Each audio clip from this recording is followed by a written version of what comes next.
I'm Patrick Lancaster, and Iran and Israel don't know what the fuck they're doing. Do you understand that? That's what President Donald Trump has to say about Israel and Iran breaking the ceasefire. He says they both did it. There's information coming out that they both did it. And let's have a look at exactly what he had to say, and then let's go into it.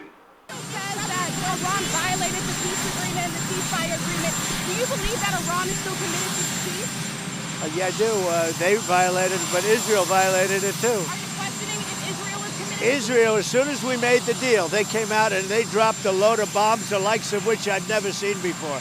The biggest load that we've seen. I'm not happy with Israel.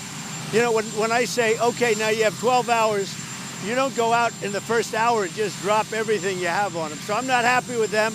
I'm not happy with Iran either. But I'm really unhappy if Israel's going out this morning because of one rocket that didn't land, that was shot, perhaps by mistake, that didn't land. I'm not happy about that. You know what, we basically have two countries that have been fighting so long and so hard that they don't know what the fuck they're doing. Do you understand that?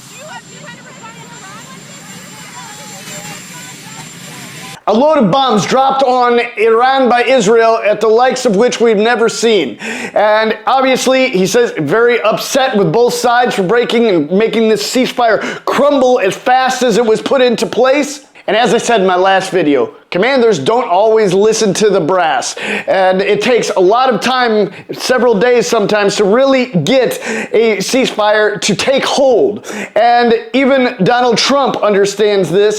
But reports coming from the region suggest that the sides accuse each other for violating the ceasefire. So I think they both violated it.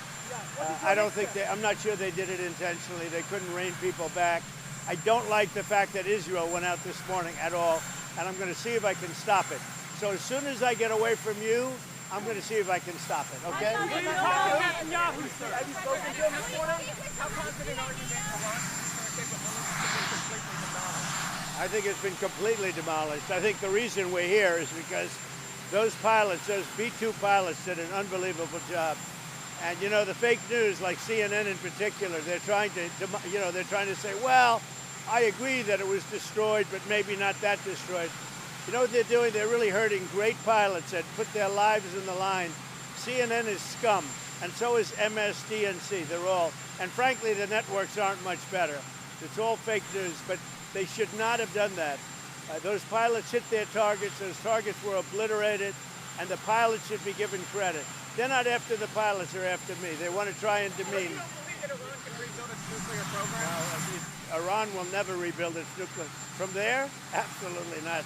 That place is under rock. That place is demolished. The B-2 pilots did their job. They did it better than anybody could even imagine. They hit late in the evening. It was dark with no moon. And they hit that target with every one of those things, and that place is gone. But when I see CNN all night long, they're trying to say, well, maybe it wasn't really as demolished as we thought. It was demolished. You take a look at the pinpricks, and you see that place is gone. And I will say, I think CNN ought to apologize to the pilots of the B-2s. I think that MSNBC ought to apologize. I think these guys really, these networks and these cable networks, are real losers. You really are. You're real losers. Israel says that they violated the ceasefire. You're gutless losers. I say that to CNN because I watch it. I have no choice. I got to watch that garbage. It's all garbage. It's all fake news. But I think CNN is a gutless group of people. And the people that run it, nobody even knows it's been sold so many times. But the people that run it ought to be ashamed. MSNBC, a guy named Brian Roberts, he heads it. He's a disgrace. He's a weak, pathetic disgrace.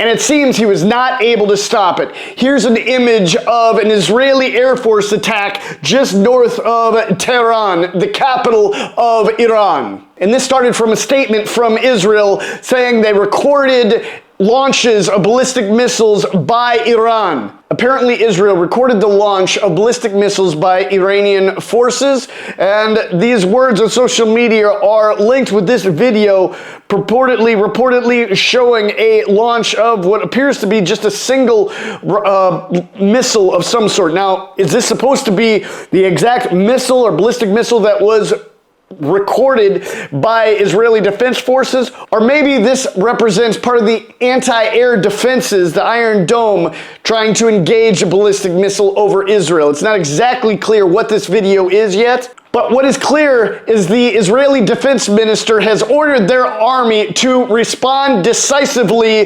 to the violation by the Iranian army and strike Tehran, and which we see they did do.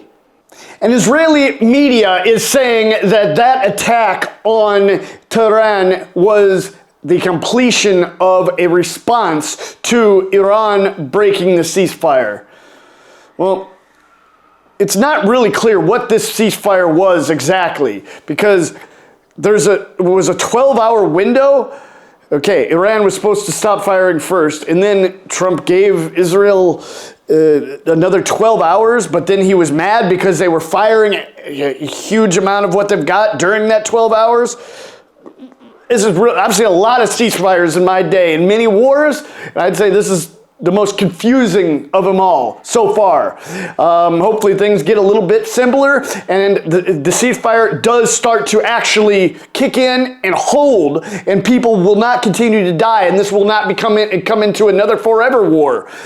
So is the ceasefire holding? No. Will it hold? We hope. We pray to God that it does. And what's next? We don't know. We obviously see that Trump is not happy with either Israel or Iran. So we're going to continue to monitor this situation. At the time of the recording, this is the information we have. Like it or not, stick with us or not, do it. We're doing what we can to bring you all of the information. We don't have all of the information. No one source does, and we're from afar, unfortunately, this time. Comment below what you think of this report. What do you think is going to happen next? Where should we go next? Should we go to Israel? Should we go to Iran? Should we go back to the Russia-Ukraine front line? What do you want to see? We're supported by you, our viewers. Please click that link on the screen or in the pinned comments or in the description and donate to support our work. Totally supported by you. Got so much to show the world. Let's do it together.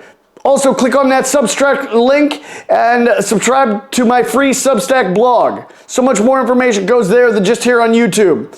Let's show the world together what's happening. We're out.